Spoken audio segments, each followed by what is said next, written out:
Please stay tuned for important disclosure information at the conclusion of this episode. Hi, and welcome to The Long View. I'm Christine Benz, Director of Personal Finance for Morningstar, Inc. And I'm Jeff Patak, Global Director of Manager Research for Morningstar Research Services. On this week's episode, we'll feature some of our favorite clips from interviews we've done with financial planners, advisors, and retirement researchers over the past year. In next week's episode, we'll include some of our favorite excerpts from our interviews with portfolio managers. The pandemic was dominant in 2020, and we asked almost all of our guests to share their perspective on how it has affected how they approach their work and the guidance that they provide to others.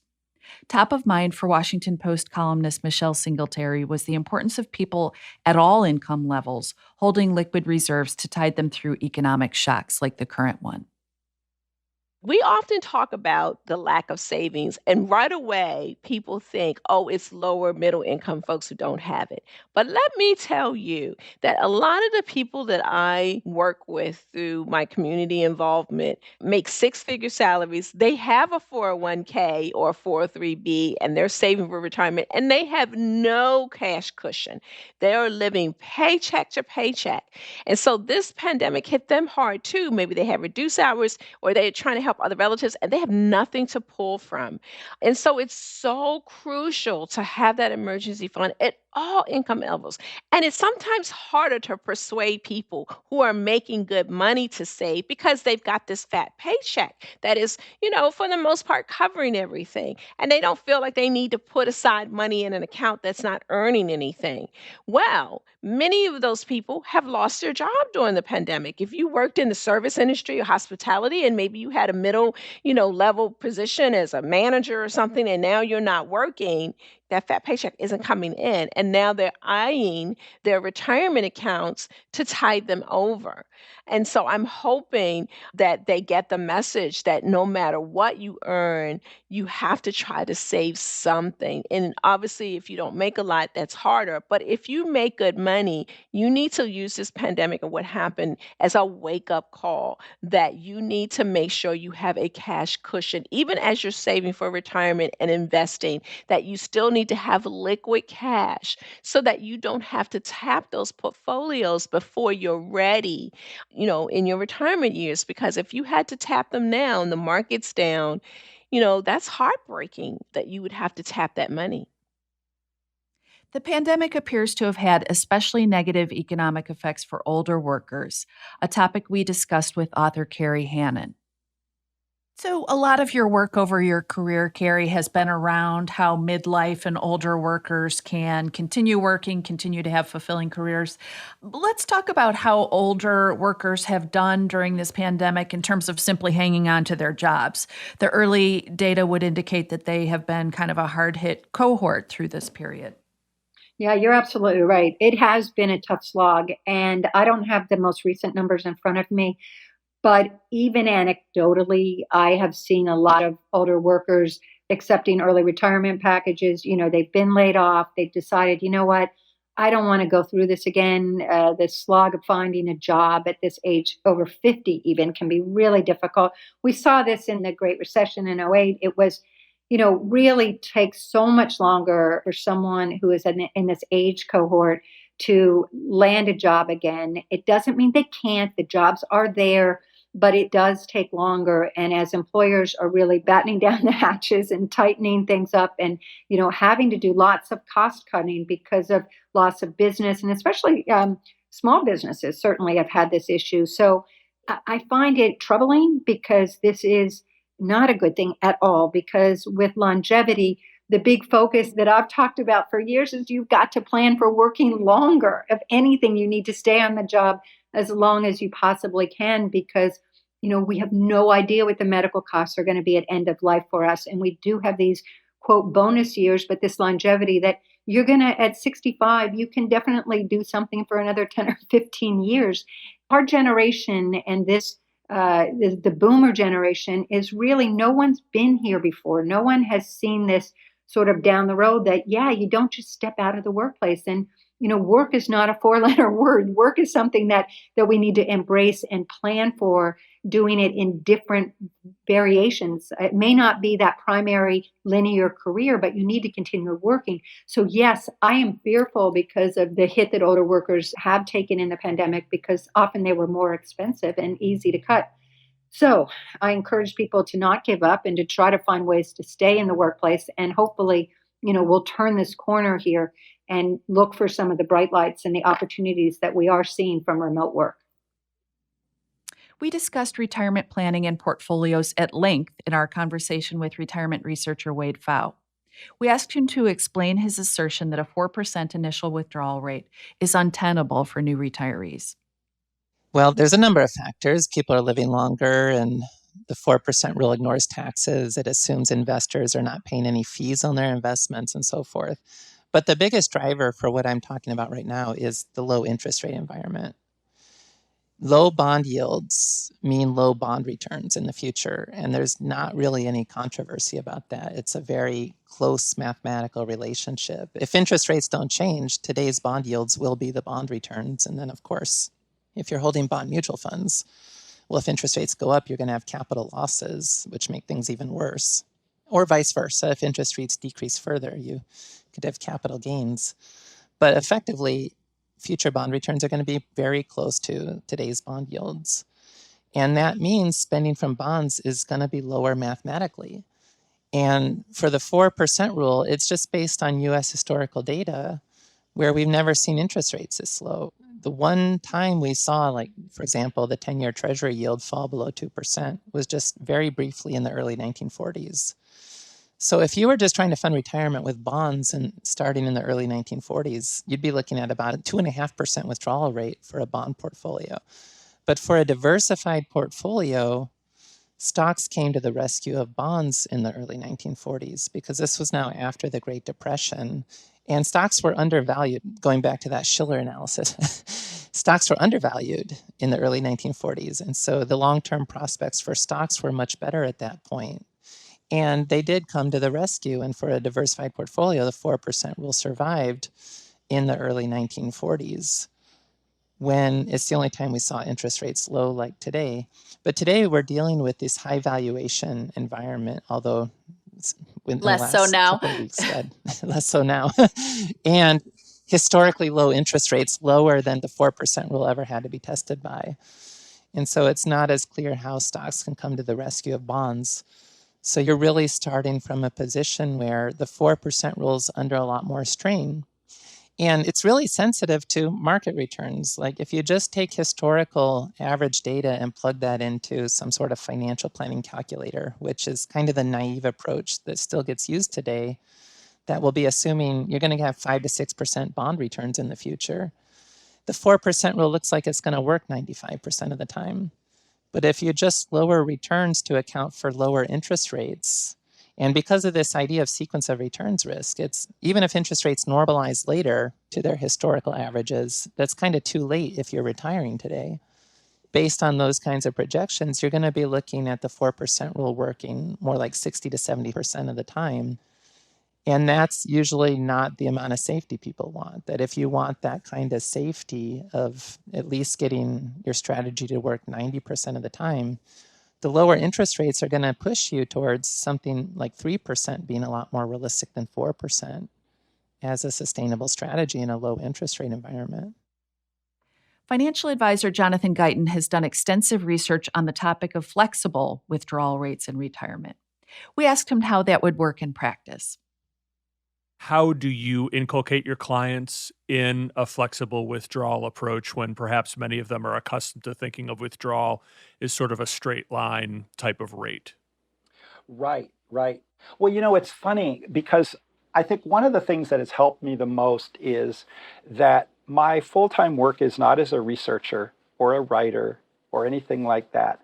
I'm a practitioner. And so I get the chance to have retirees teach me and teach my colleagues what it's like to actually put this stuff into practice. And then we can adopt the way we implement things in a way that matches their behaviors, their lifestyles, and the emotions that affect their decision making. So, when you think about someone who is, we'll just make up a little scenario here. They're 65 years old and now they're going to retire.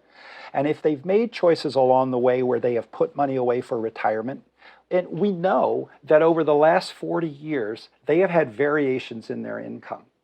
Somebody takes time off because, they have a baby. Somebody gets a bonus. Somebody takes a leave of absence. Somebody gets laid off. There's an illness. And so people have 40 years of learning how to be flexible in their spending decision. And so what we realized was that doesn't go away when you're 65. That's the only thing you know how to do. And so the idea that retirees would have the ability to have some small amount of flexibility in their spending is actually something that lines up with people's real life experiences. And so the work that I did basically said, since that is true, if we factor that into the idea of a sustainable withdrawal approach over one's lifetime in retirement, does that make any difference to the amount of money that you can take out? Because, of course, the previous research had always said, every year you get a raise for inflation, come hell or high water. And that is actually not the way retirees look at things. And, the only reason we're talking here today is because that research revealed that if there can be a little bit of flexibility, then yes, you can turn the faucet on a little bit more and take more money out sustainably, as long as you're willing and understand the adjustments that you need to make along the way when they're called for. The impact of low bond yields for retirement and portfolio planning was a topic that we came back to again and again. Retirement specialist Jamie Hopkins noted that low yields aren't just problematic for people in retirement. One outgrowth of the pandemic is that yields are seemingly as low as they can go on safe securities. Is that mainly a concern for people who are in drawdown mode, or is it an issue for retirement savers as well? Yeah, I mean, it's a issue for a lot of people. I mean, retirement savers too, right? As you start dealing with that group, especially that's looking at retirement income and they're 55 years old and they're thinking they may be 10, 12 years from retirement. And they do want to start thinking about de-risking a portfolio a little bit because there's, again, some good research out there that suggests that 5 years right before and right after retirement are your biggest concerns from a sequencing standpoint, that they want to de-risk. Well, all of a sudden, de-risking doesn't look very attractive right now with, as you said, interest rates basically at zero and negative. And all of a sudden, somebody's saying, why am I going to pull money out of the market to put into anything that's paying zero or negative? I'm just not going to do it.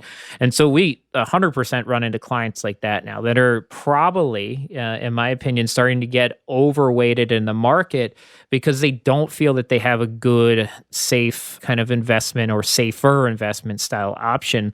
And I've had some concerns too with that group and the retirement income drawdown group on being in bond funds. And people can argue about this back and forth. And again, I'm more of a I don't always necessarily think there's a right answer, but there's things to consider. But we saw some bond funds, right, through the pandemic. We were looking at some on a Friday back in, March or April that lost over 20% of their value in a single day, right? We just had this pull down in bond funds. And all of a sudden, we've been talking about that for years and academics talk about it and investment specialists talk about it, that bond funds are not bonds. But the reality is a lot of people's investment portfolio was made of bond funds. And as you had these liquidity draws, and then all of a sudden they're essentially selling out of bonds and buying new bonds at low rates, these bond funds were just getting crushed. And, you essentially have the person who was doing what they were supposed to do and not selling that was being harmed in that case because that was supposed to be their safe investment allocation. All of a sudden it's down 20%.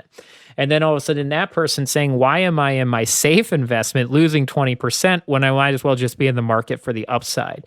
And we had people come to us with that conversation too.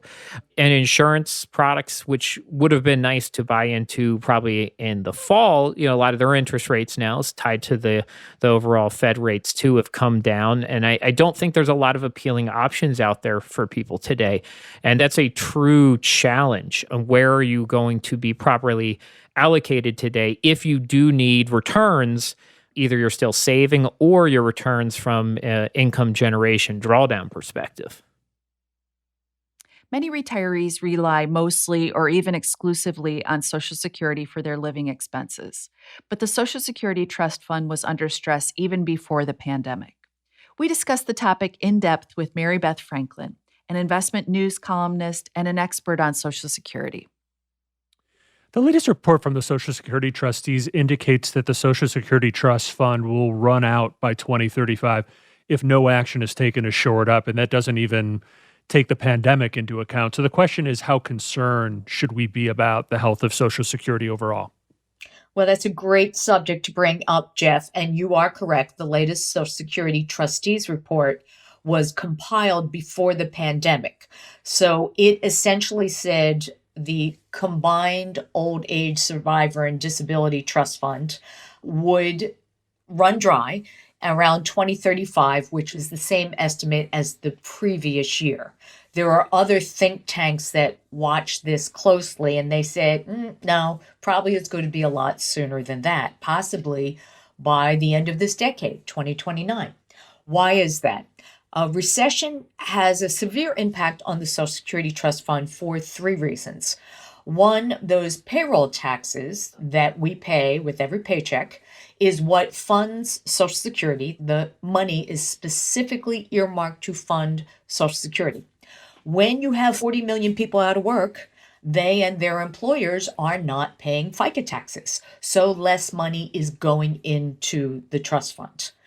Also, when you have a severe recession, you may have many people, like we talked about at the top of this podcast, 62, 63, 64, who may have lost their jobs. And they decide they need to claim their Social Security benefits earlier than they had planned. So more money is coming out of the revenues as well. And higher income retirees pay taxes on a portion of their Social Security benefits. Maybe if their income is down because they lost a job or their investments are down, they might not pay any taxes on their Social Security benefits. And then the final step, the Federal Reserve had stepped in to basically lower interest rates to zero to keep all the credit markets running. But that also means the securities where the Social Security Trust Fund reserves are invested are earning less money. So it's a quadruple whammy, really, against Social Security Trust Fund. The problem, however, is still the same, that the way to fix it is either to get more money into the system or take less money out in the form of restructuring or reducing benefits or a combination of the two. The thing about the Social Security Trust Fund is since about 2010, our last recession, there was enough money prior to that from just ongoing FICA taxes to pay all the needed benefits. Around 2010, when we had a recession, we needed the money from the Social Security FICA taxes and money from the interest that was being earned on these securities to pay the benefits. But we weren't actually tapping the non-interest reserves. We're expected to start tapping that excess money that's being built up over the last 30 years next year. And by 2035, if Congress does nothing and the reserves are depleted, there would be enough money from ongoing FICA taxes to pay about 79% of promised benefits. Now, none of us is going to be satisfied with 79% of promised benefits. It would essentially mean a 21% across the board cut in benefits for everybody who's getting benefits. Now, nobody wants to see that happen. And I doubt Congress wants to see that happen because they know that old people who receive Social Security benefits tend to vote in higher numbers than the rest of the population. When this happened back in 1983, and I will add that I was a very young reporter for United Press International back in 1983, and I covered the Social Security reform legislation back then. And what they decided was, let's institute some changes, like let's gradually increase the full retirement age, which at the time was 65, to 67. There was a huge outcry. Oh, this is horrible. You can't change it.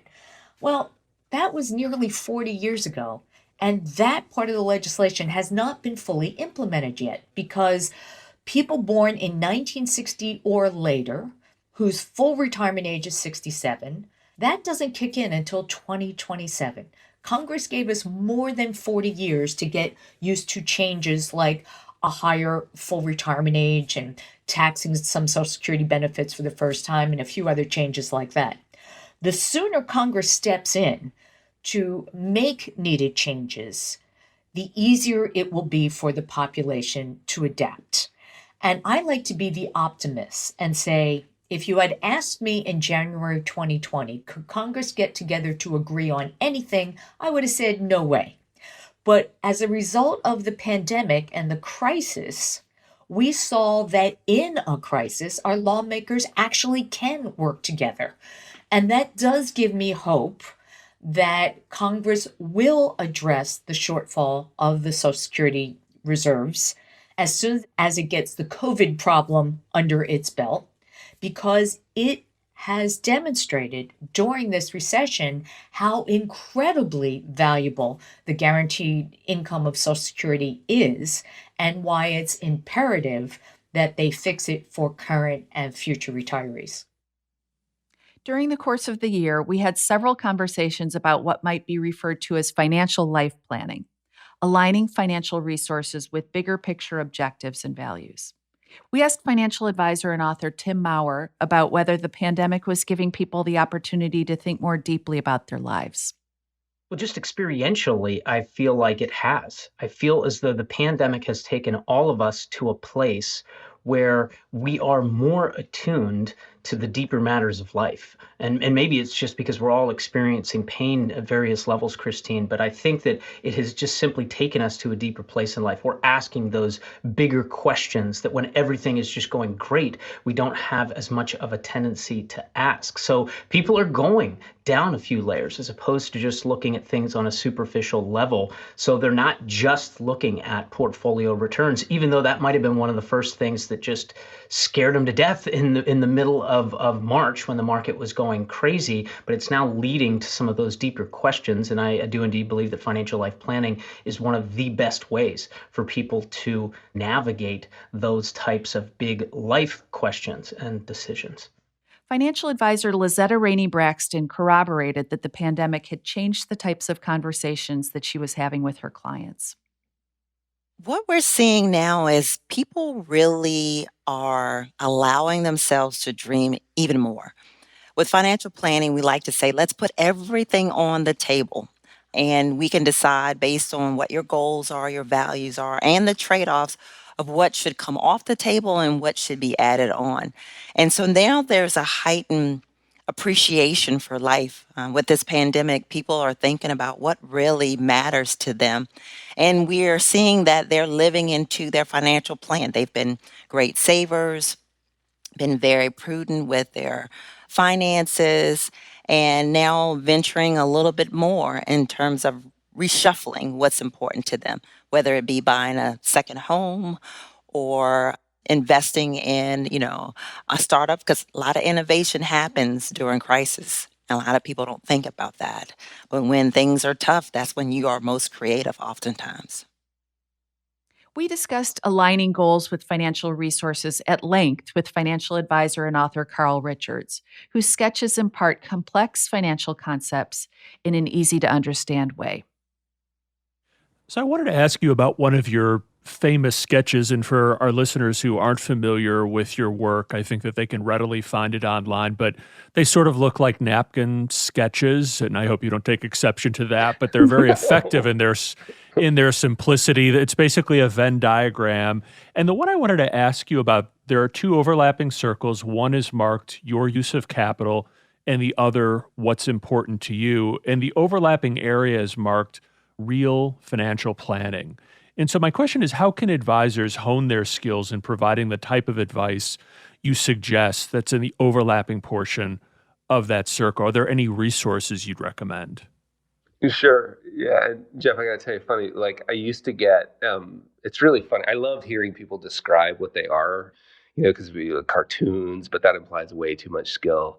Sketches or napkins, it's all fine. But one funny story is I used to get these long emails from the Venn diagram police.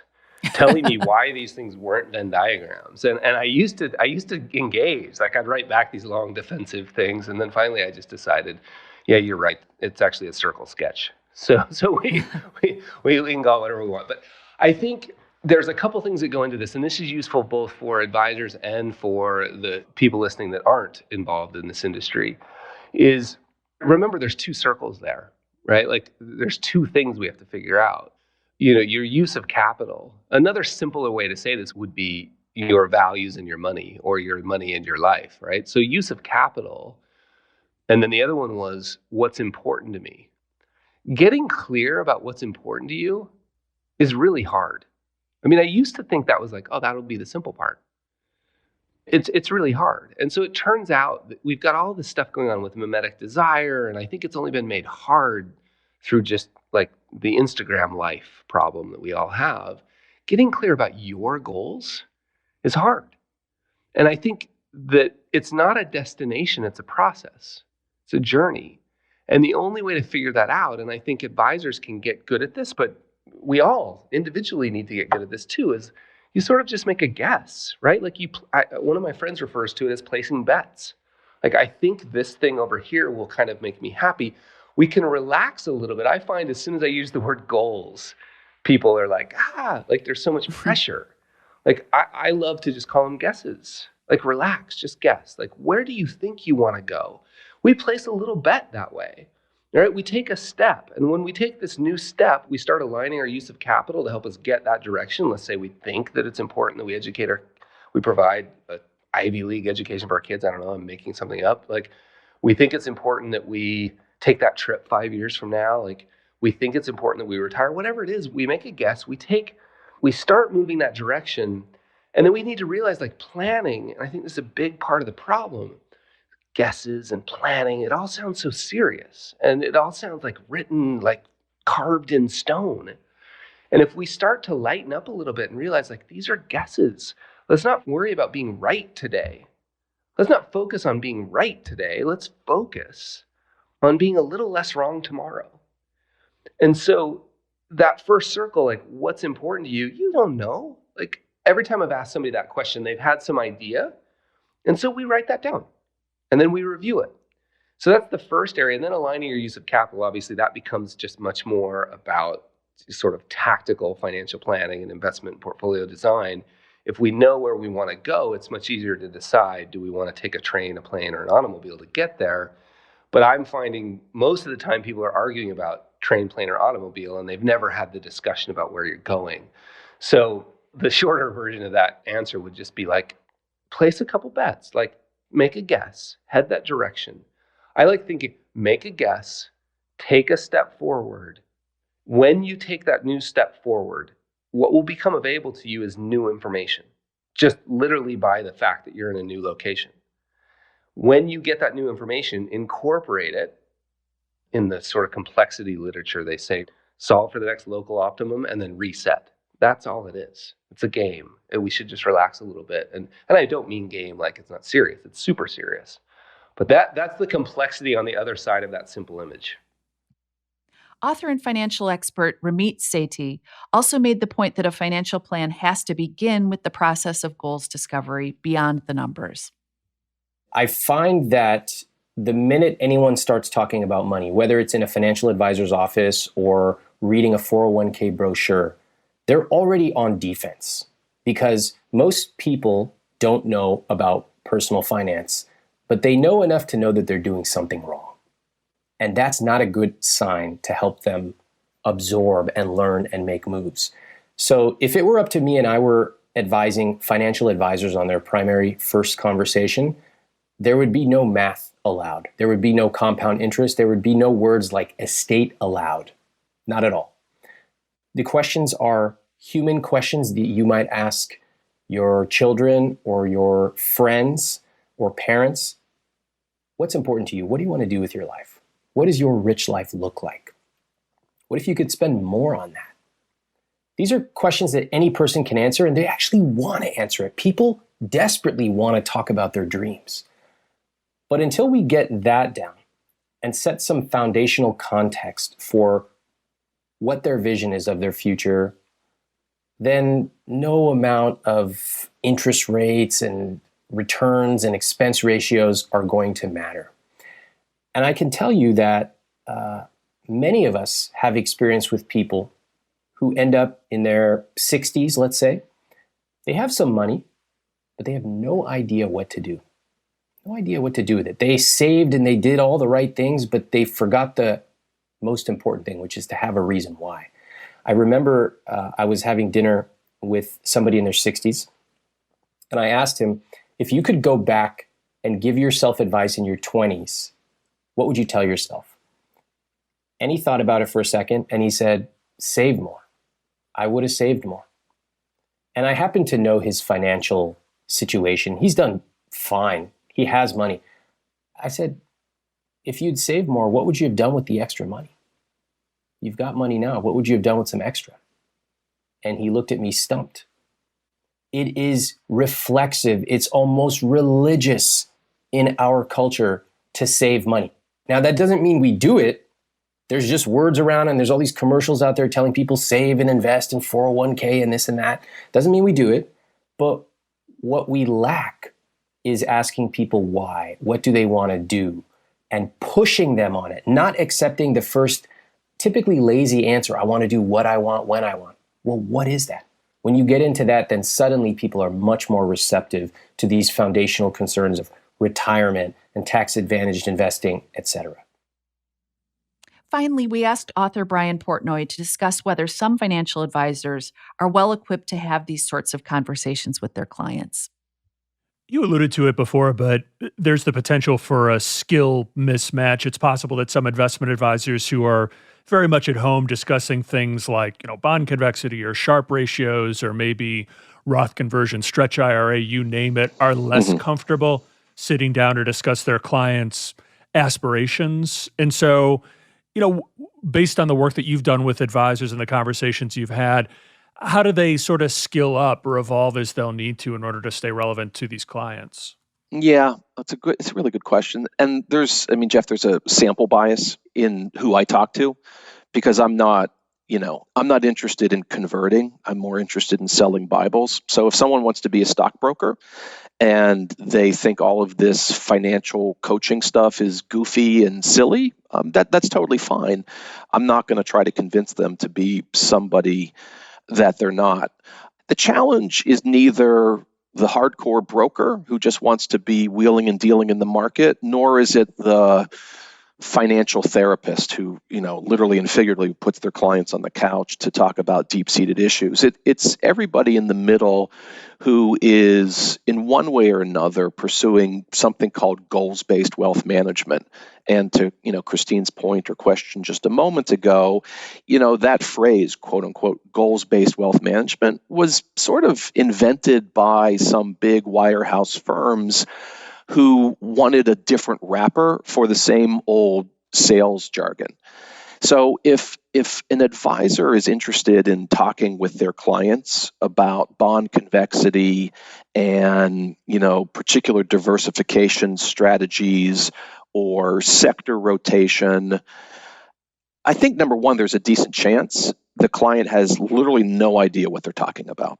I don't know many individuals who go to a financial advisor because they basically want a pocket portfolio manager. Maybe some do, but that doesn't seem to be the case in my experience. And that's probably even more true from a generational shift perspective. I think that's more of an old school way of thinking about things. Bottom line, there are going to be some people who, pursue a deeper, more sophisticated conversation about goals and objectives, and there are going to be others who just kind of use those as placeholders to sell the right products. And I'm not trying to make it sound like one's wrong versus right. I have a preference, obviously, but I think authenticity is absolutely critical in all of this. To me, the modern advisor is aspirational, adaptive, and authentic. They have an orientation toward growth. They're not just in a legacy business. They're willing to accept that the world is unpredictable and they're going to change with things.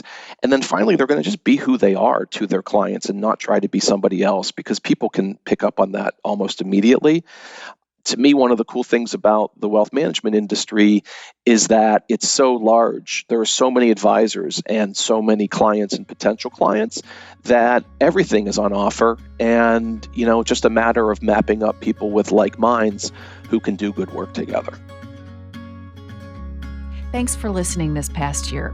From all of us here at The Long View, best wishes in the year ahead. This recording is for informational purposes only and should not be considered investment advice.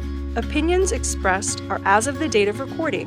Such opinions are subject to change. The views and opinions of guests on this program are not necessarily those of Morningstar Inc. and its affiliates. Morningstar and its affiliates are not affiliated with this guest or his or her business affiliates unless otherwise stated. Morningstar does not guarantee the accuracy or the completeness of the data presented herein. Jeff Patak is an employee of Morningstar Research Services, LLC. Morningstar Research Services is a subsidiary of Morningstar Inc. and is registered with and governed by the U.S. Securities and Exchange Commission. Morningstar Research Services shall not be responsible for any trading decisions, damages, or other losses resulting from or related to the information, data analyses, or opinions, or their use. Past performance is not a guarantee of future results. All investments are subject to investment risk, including possible loss of principal. Individuals should seriously consider if an investment is suitable for them by referencing their own financial position, investment objectives, and risk profile before making any investment decision.